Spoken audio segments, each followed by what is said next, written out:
Welcome to the Knowledge for Men show. Your life will never be the same. Your level of success will seldom exceed your level of personal development. I want to die empty of regret. I want to die empty of my best work. We don't understand who we are. Instead, we're living out somebody else's narrative. What one man can do, another man can do. If it's been done, it can be done again. Being yourself and being your truest, most authentic self in every moment. If it scares you or makes you a little afraid, do it. Follow your heart and your gut. The first stage, I think, is finding you, like finding out who I am today. Stuff will not work. You will have things that fail. Success is when you're a happy, fulfilled person. How do you define success? It's your life, and you are the creator of the movie script that is your life story.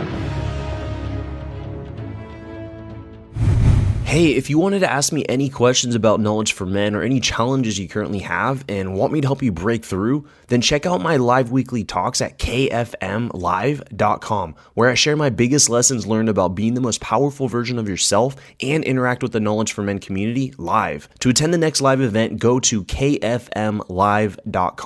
Again, that's kfmlive.com. Hope to see you there and have a conversation with you. All right, guys, welcome to the show. I'm here with David de las Morenas. He is the author of a number of books, including The Book of Alpha, Calm, Cool, Collected, The Simple Art of Bodybuilding, The Book of Bulking, a number of different books here on Amazon, and founder of howtobeast.com. David, welcome to the show. It's good to be on the show, Andrew. Thanks for having me. All right. I've been on your show a few times, and it's good to kind of flip it around, and now I'm interviewing you, just changing up the hosts. And so, as you know, we start off every show with a favorite success quote or some sort of saying that the guest has lived by. So share with us what you got and what that means to you. Sure. So the quote that I have for you is, "You have power over your mind, not outside events. Realize this and you will find strength." And this is a quote from Marcus Aurelius, someone who I'm admittedly obsessed with, but I think it's just extremely true. I think most of us tend to focus on the wrong things, and a lot of the times just sort of focusing on, maybe the next goal that you're working on or the next project, or maybe it's like a girl you're waiting to hear back from. And if things don't go a particular way, a lot of times your happiness, your confidence, your life just feels shattered. But if you can sort of remind yourself that, you have the power already just to be happy, you will find strength, as Marcus Aurelius says. Yeah, and what is it about Marcus Aurelius? And he's one of these. He's Greek or Roman philosophers. Do you know which one it is? It's Roman. Yeah, he's a Roman philosopher. Yeah, and what is it about these guys? These Stoics. It's like the Stoic philosophy that really. What are you drawn to from that? So they have like a lot of cool quotes. I think that they've probably been put on a number of memes from people who don't really care too much about Stoicism. But there's a lot of different aspects. For me, it's maybe not the most cohesive philosophy in terms of you can't sort of sum it up in one sentence, I don't think. But if you read Meditations by Marcus Aurelius, for example, it has a lot of these interesting sort of perspective on things like this one that I think sort of allow you to stay grounded despite all the BS that can happen to us on like a day-to-day basis, week-to-week basis. And if you use these different Stoic techniques, I guess you could say, or adopt their mindsets, I think just living life becomes a lot easier, and it takes a lot of the stress and the pressure off of you. Yeah. Is this something that you've been challenged with growing up, or just on your journey here? Sounds like the stress, the anxiety, kind of the opinions or like external validation, opinions of other people. Is this something that you've been wrestling with? It definitely is. Yeah, it's definitely been I'd say a big part of my life, even where, it wasn't maybe until 4 or 5 years ago that I really feel like I came into my own confidence, so to speak. And I definitely, through, high school and college in particular, struggled a lot with social anxiety, low self-esteem, and, always putting a lot of pressure on myself to perform, whether it was on the basketball court or in the bedroom or just at like a frat party or something silly like that.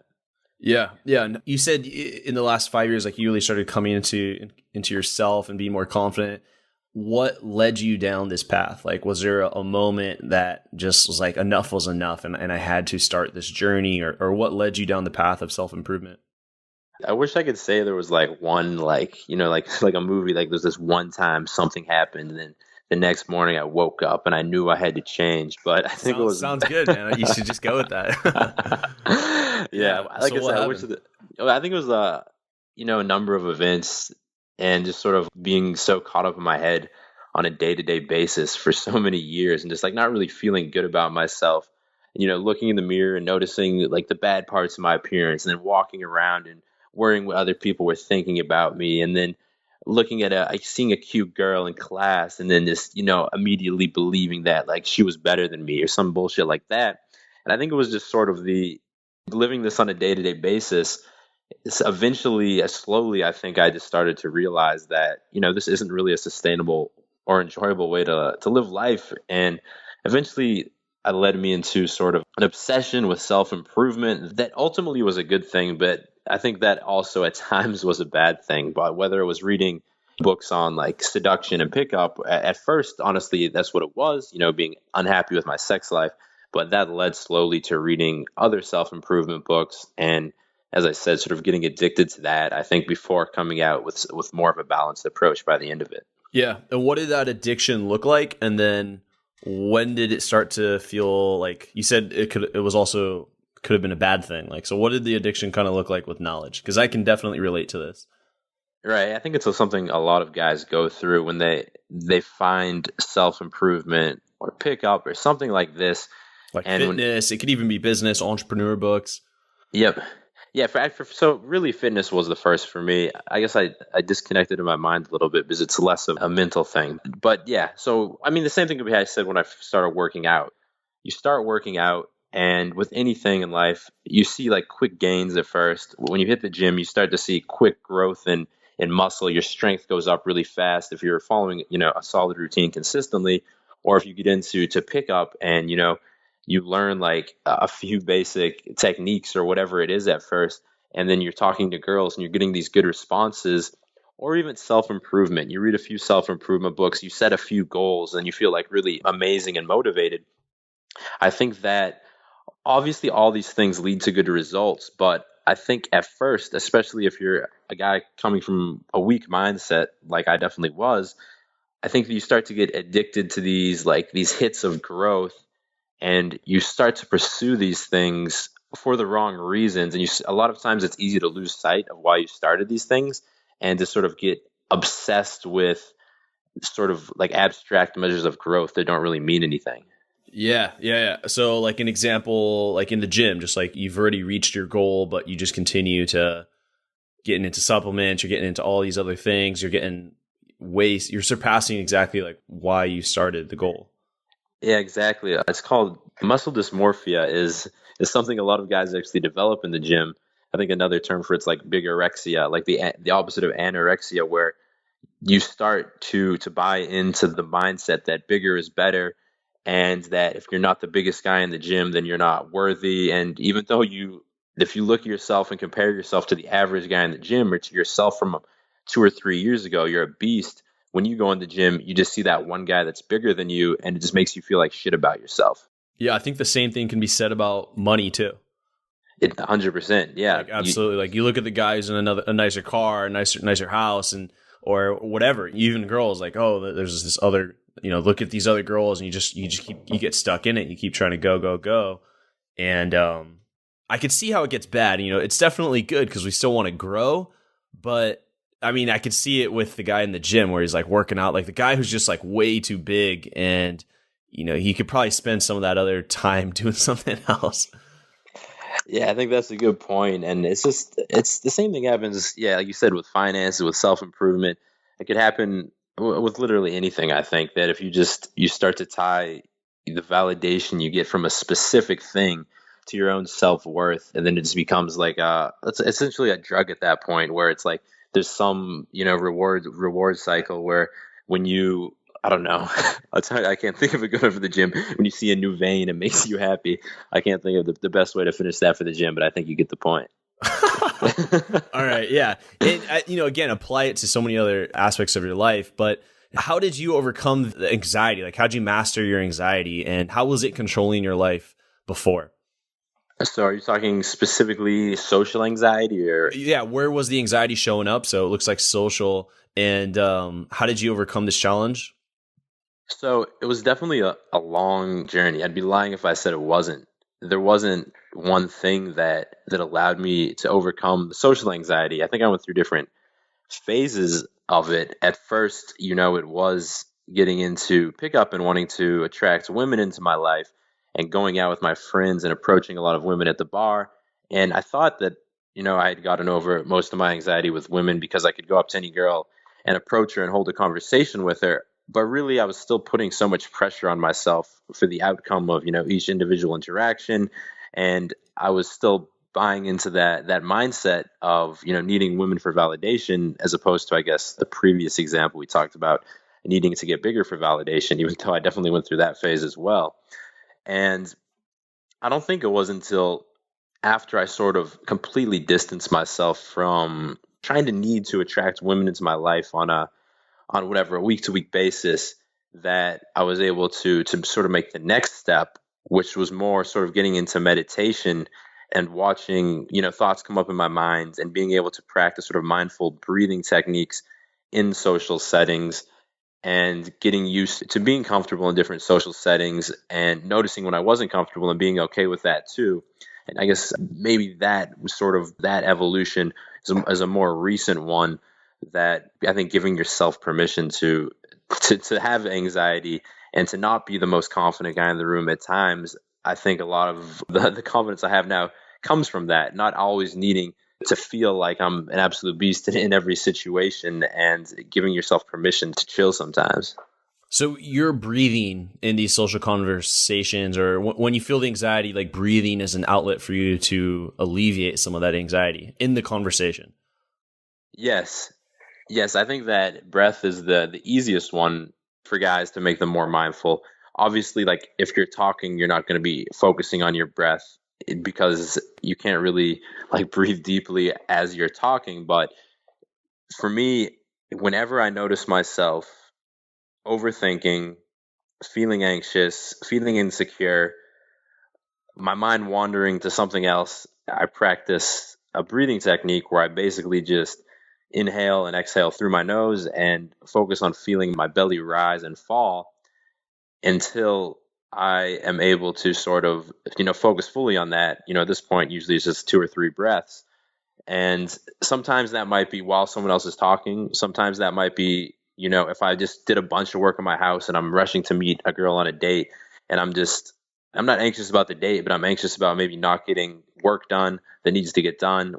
If I can just, as I'm walking over, really focus on a few deep breaths. And it sounds so simple and like such old school advice, but when you actually do it and apply it and just say, I'm going to stop what I'm doing right now for a second, or I'm going to stop listening to this person for a second because I'm not really listening to them anyway. I'm so up in my head right now, and I'm just going to focus on a few deep breaths just to bring myself back to the present and clear my mind.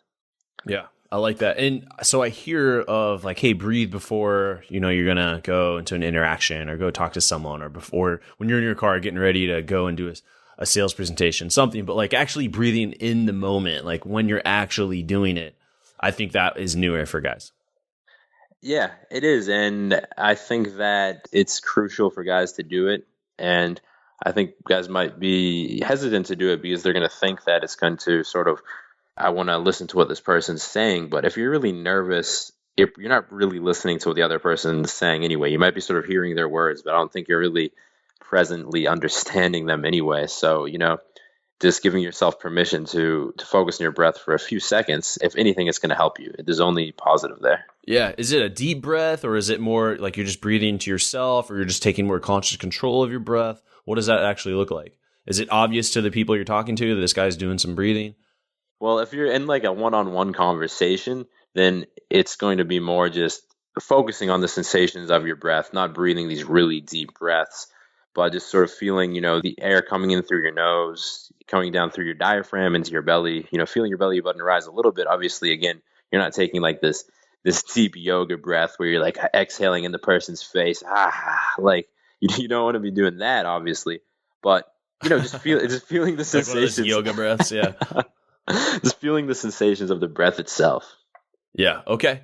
And so that's like touching on like the social anxiety aspect. Like what other things were you doing to really like get rid of the stress and overcome anxiety in other aspects of your life? So I think most of it did stem from social situations, but I do think that something that any guys who go on the self-improvement path and go on and sort of entrepreneurial path, what happens is a lot of times you don't realize you have anxiety in regards to your work. I don't think because in your mind your work is such a positive thing and you're building a business and you're making progress on your business.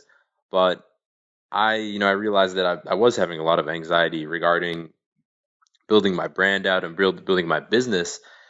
And it's sort of the same thing, I think, as social anxiety, where you have to give yourself permission not to be working and making progress all the time, and bringing more of a balance into your life. I know that you preach balance a lot between sort of the different pillars of life, and I think that Right.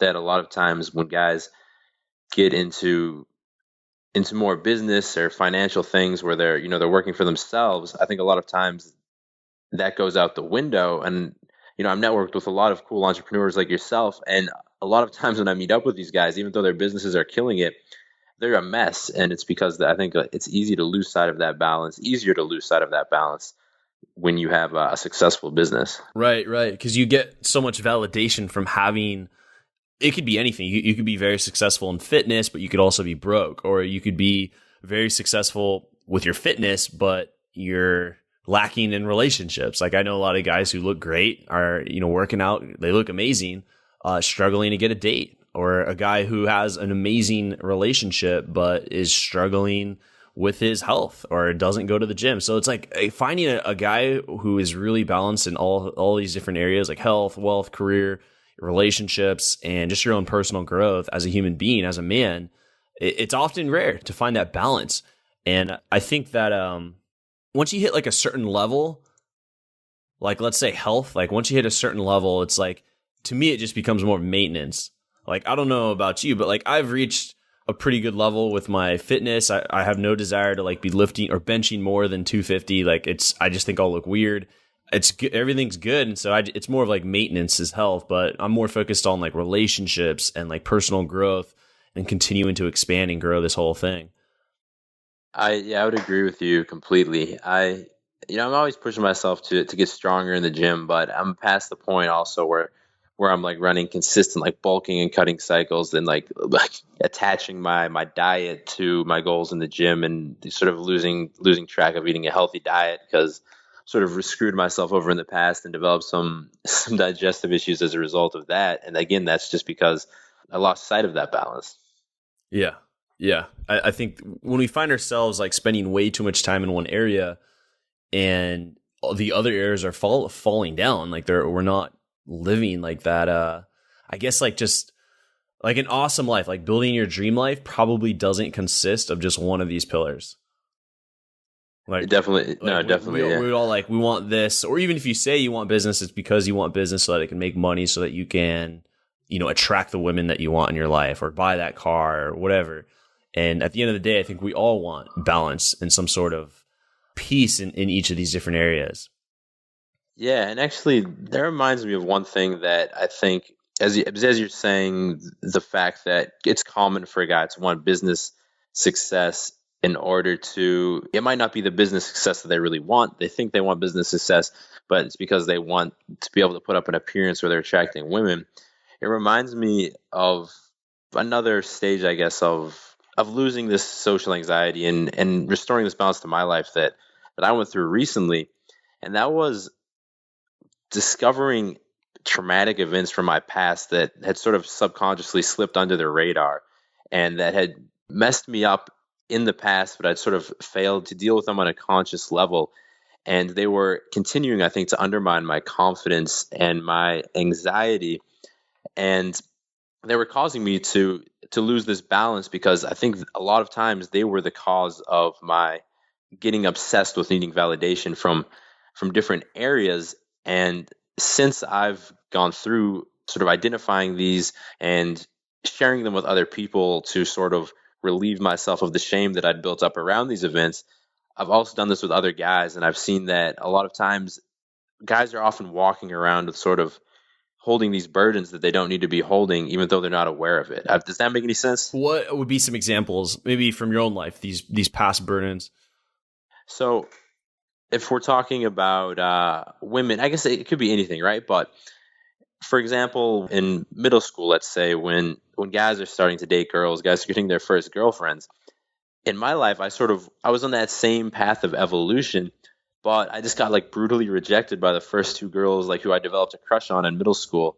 And what that did to me was, and this wasn't like a conscious decision. I just sort of stopped pursuing women and I just started focusing on playing sports. I was playing basketball and football in high school.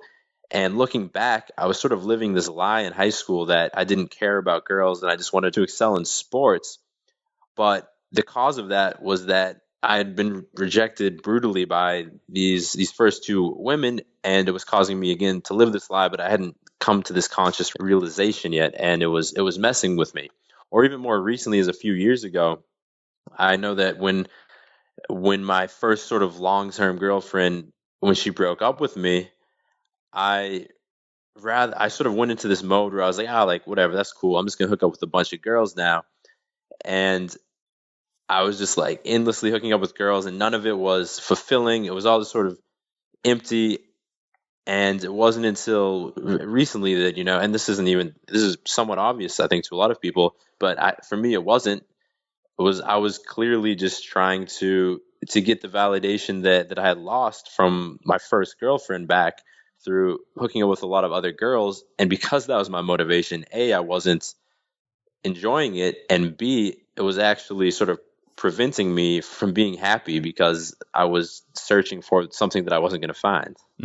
Yeah, I think it was like a driver for you to get that validation. And you're probably good at it at that time, that phase where you were like attracting all these different women because you had a very powerful driver, but that driver may have been fueled by like a darker side or taking you into a place that you really didn't want to go into.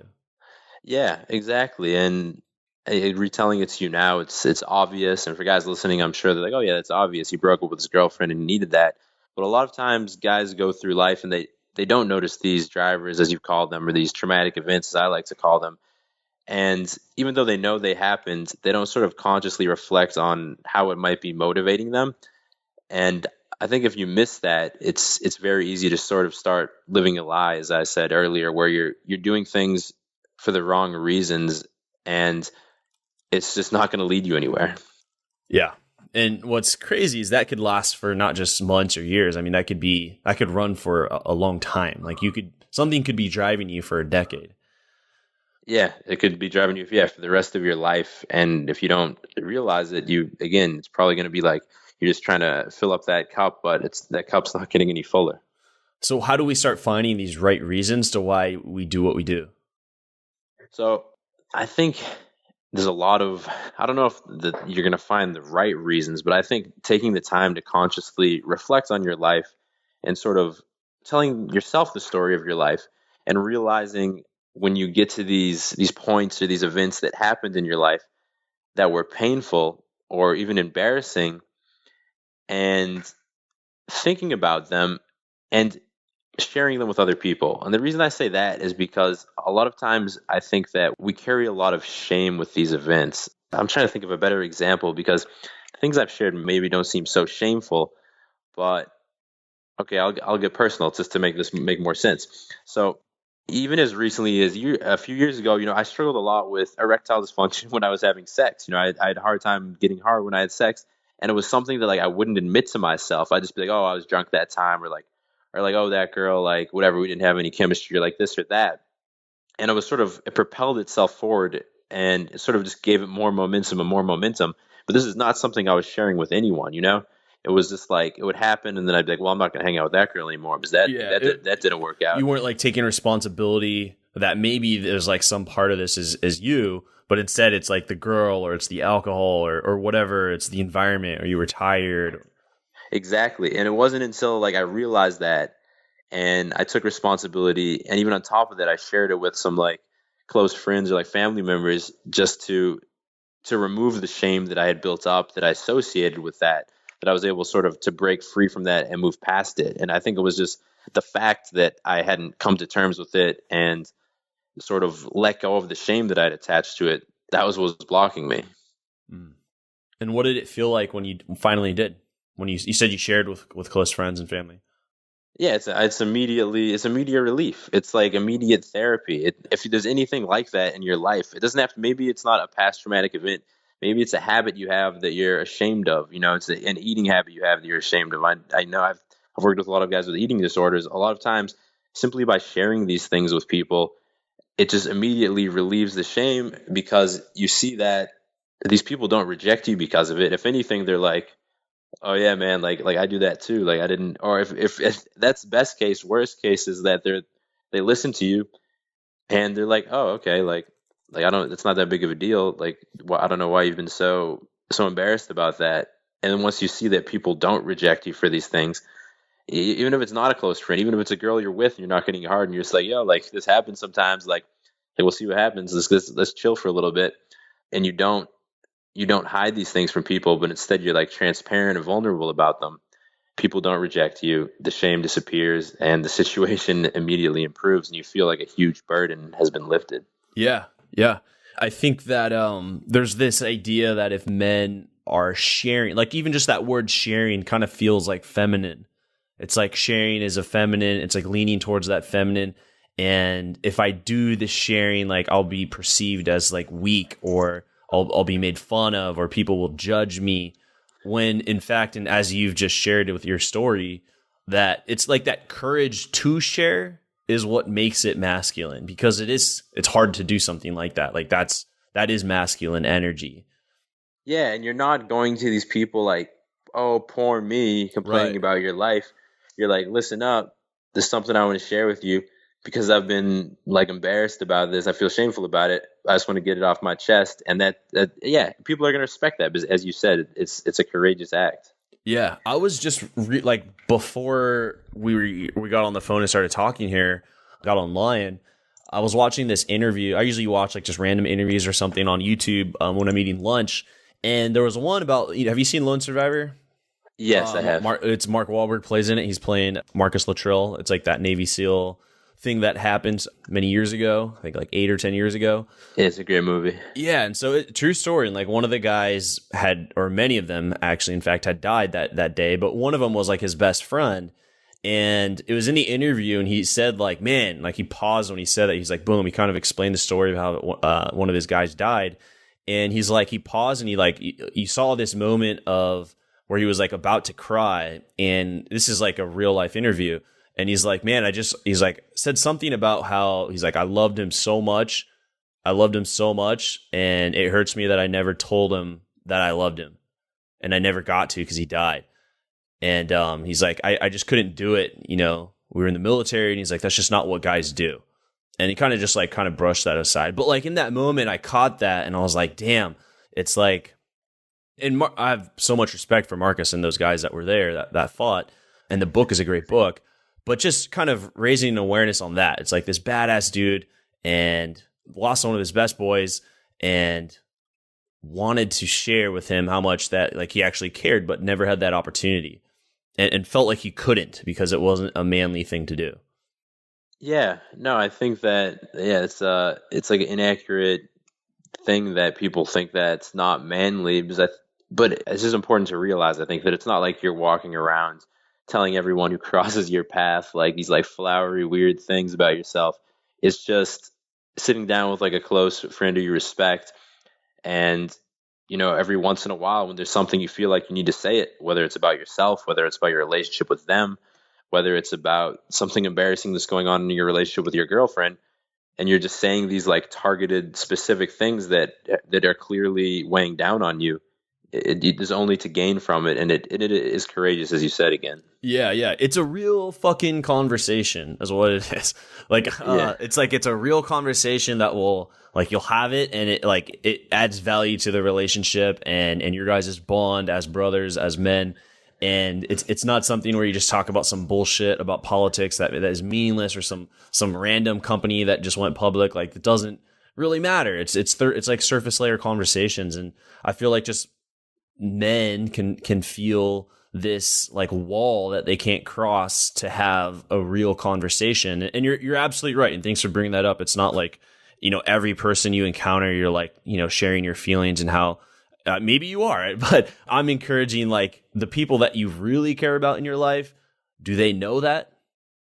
I think you just brought up a point where like this will actually strengthen your relationships. It's not only a selfish thing that's going to help you relieve yourself of the shame that's built up, but a lot of times when I've done this with people, as you just alluded to, it's like to strengthen these relationships where with my brother, for example, I started sharing a few things that I wanted to share with him. And then he started sharing a few things of his own. Right. And then we started talking about our bond as a brother and how we haven't like respected that enough, and how we just get caught up like on just on the like mundane crap, just giving each other crap about stupid things. And after that, it sort of motivated me to with a lot of my like older friends who I've known for years, and I know there's just a lot of like baggage built up in these relationships. With a few of them, I sort of talked to them on an honest level about things that unhealthy habits that we developed in our relationship as friends. And it's incredible how much better those friendships are now, and how much more like we let each other be ourselves rather than trying to like fit into like the high school mold that we had developed as friends back in the day, if that makes sense. Yeah, it does. And this equally, right now we're talking like man to man, more brotherhood material, but like if even in a relationship, like even does your sharing with your girlfriend or sharing even just your feelings with a girl that you like and you're like holding that back, like that could be another version. Another one could be you're in an existing relationship and you're not actually sharing what's really going on. You're not sharing the truth. And I think both people want to have the conversation, and it just takes that. That's why I believe it's true masculine power, because by being the first one, you're setting the tone, and that's a hard thing to do. Like you're setting the tone, you're creating this space, this energy in the room where once you open that door, you open the door for that other person to also be vulnerable. Exactly. It's like this upward spiral, like you said with your brother, it's just kind of like you bounce back and forth, and it's this upward spiral of, I guess, vulnerability, which leads to a real conversation.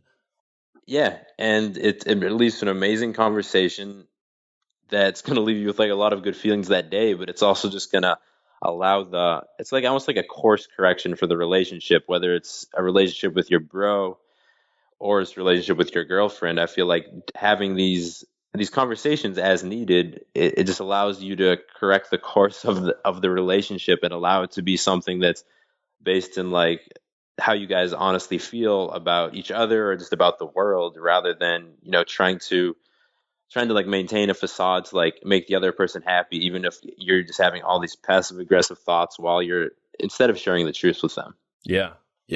It's been powerful just discussing this topic. And I hope for all the guys listening, like you can think about right now, like what's a conversation that you need to be having with someone at work, with your partner, or even a girl that you're just dating or have a crush on, or a friend or brother or family member. Like think of like 2 conversations that you think you should have.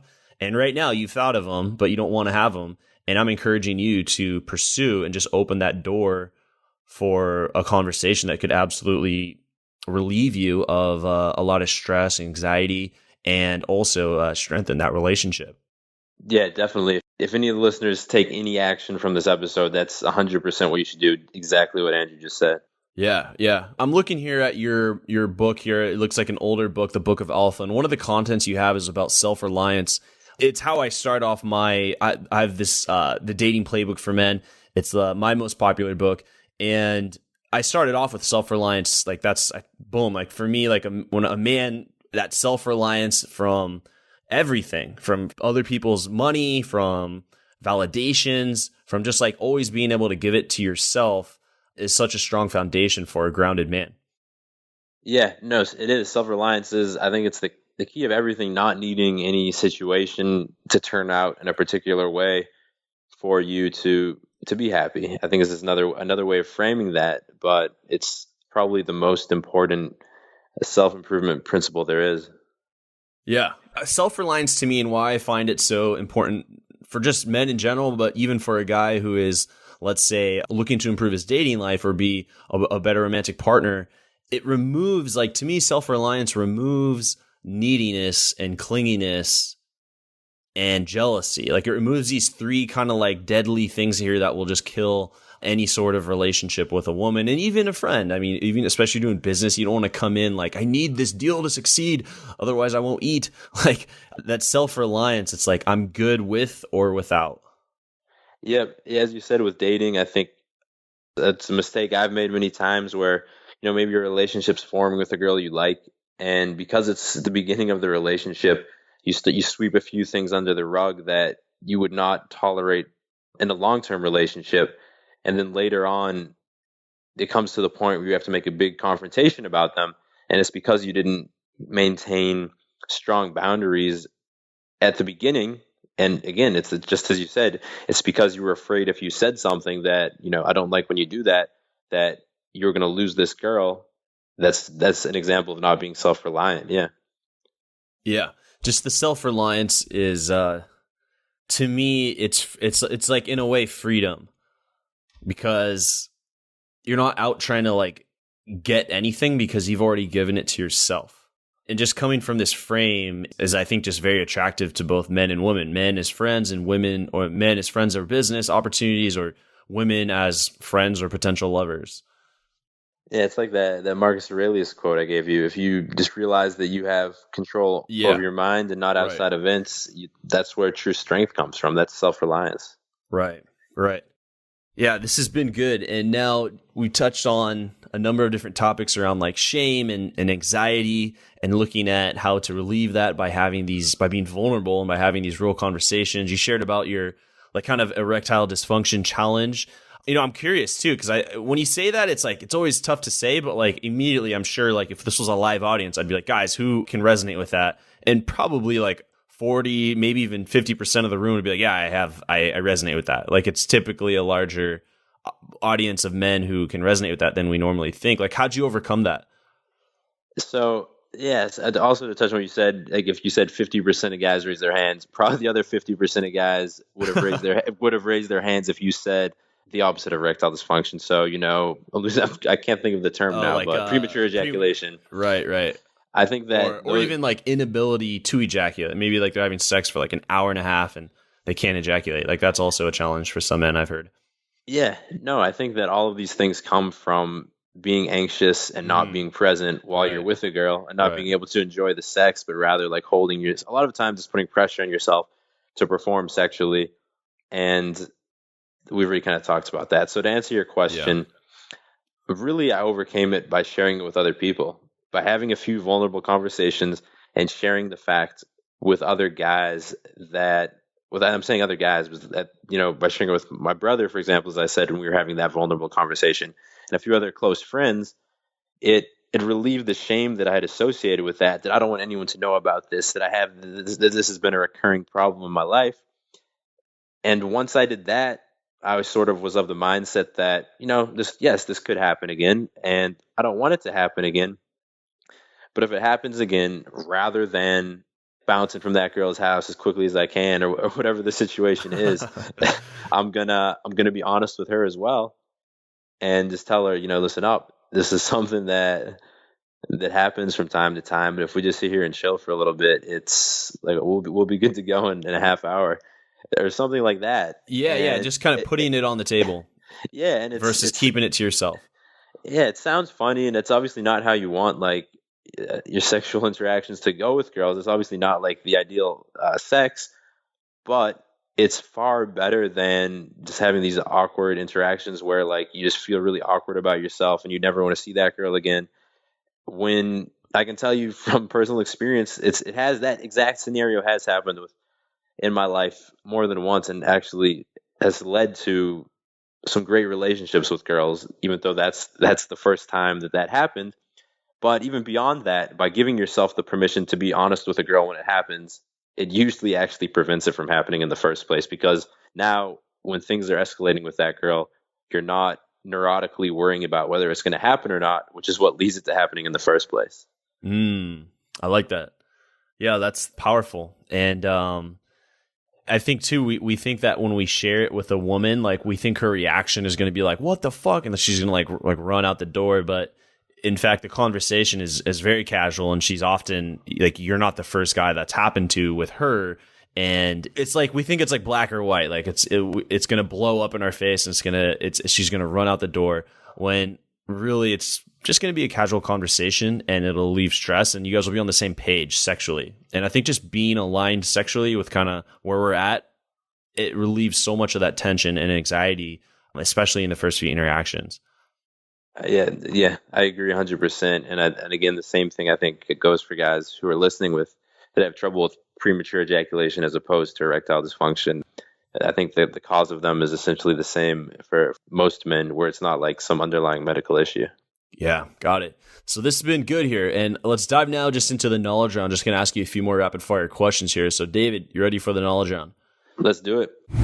If you're tired of living the mundane day-to-day and just the daily grind and want to experience more joy and fulfillment in your life, then check out my live weekly talks and open Q&A with the community, where I share my biggest insights on becoming the most powerful version of yourself to rise above mediocrity and create the life you desire. Register for the next upcoming event at kfmlive.com. Again, that's kfmlive.com. And hurry up before all the spots are taken. Hope to see you there. Welcome to the Knowledge Round, where the guests will be asked rapid-fire questions to give the audience invaluable pieces of wisdom to help transform their lives. Starting in 3, 2, 1, showtime. First question I have for you, David, is what advice would you give to someone who's feeling really lost and unsure of their purpose? I think my advice would be to take off the pressure of yourself of needing to find your purpose right now, and to focus on doing things that you enjoy doing, and to trust that those will eventually lead you to finding your purpose. I like that. It's like, just do what you like to do, and then follow your curiosity and trust in that. It's like a Steve Jobs type philosophy. Yeah, good. All right. And so what would you say is holding you back from becoming, what was holding you back from becoming the man you are now today?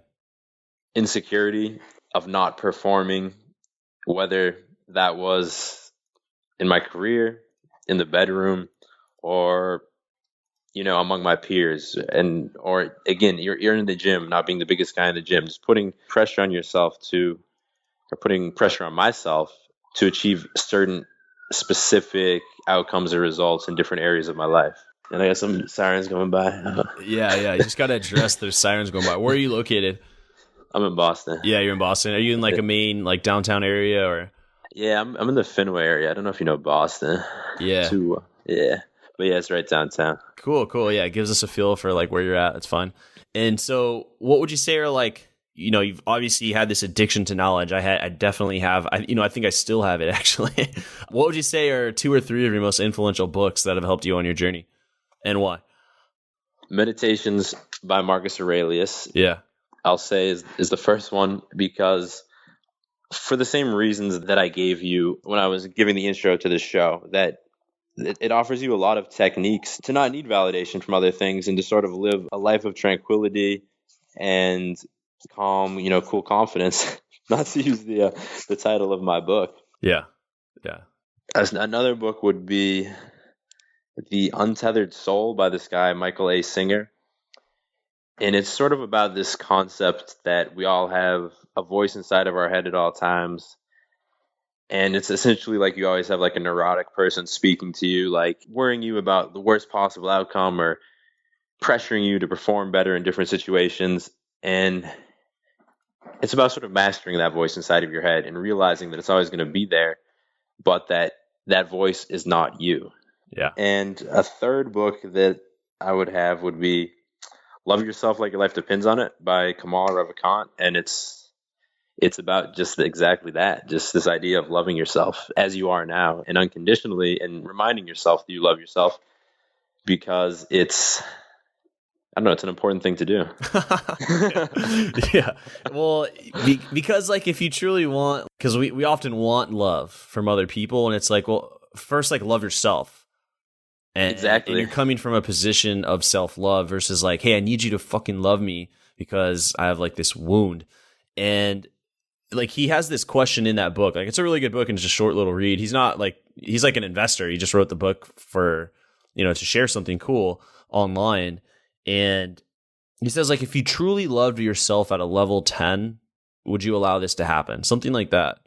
And like often the case is no. And you would stand up for yourself, or you would take right action that does show that you truly love yourself. And I think personally, like if you have to ask that question, then the answer is always like no, because like you should always do the thing that's gonna, serve you to the highest regard.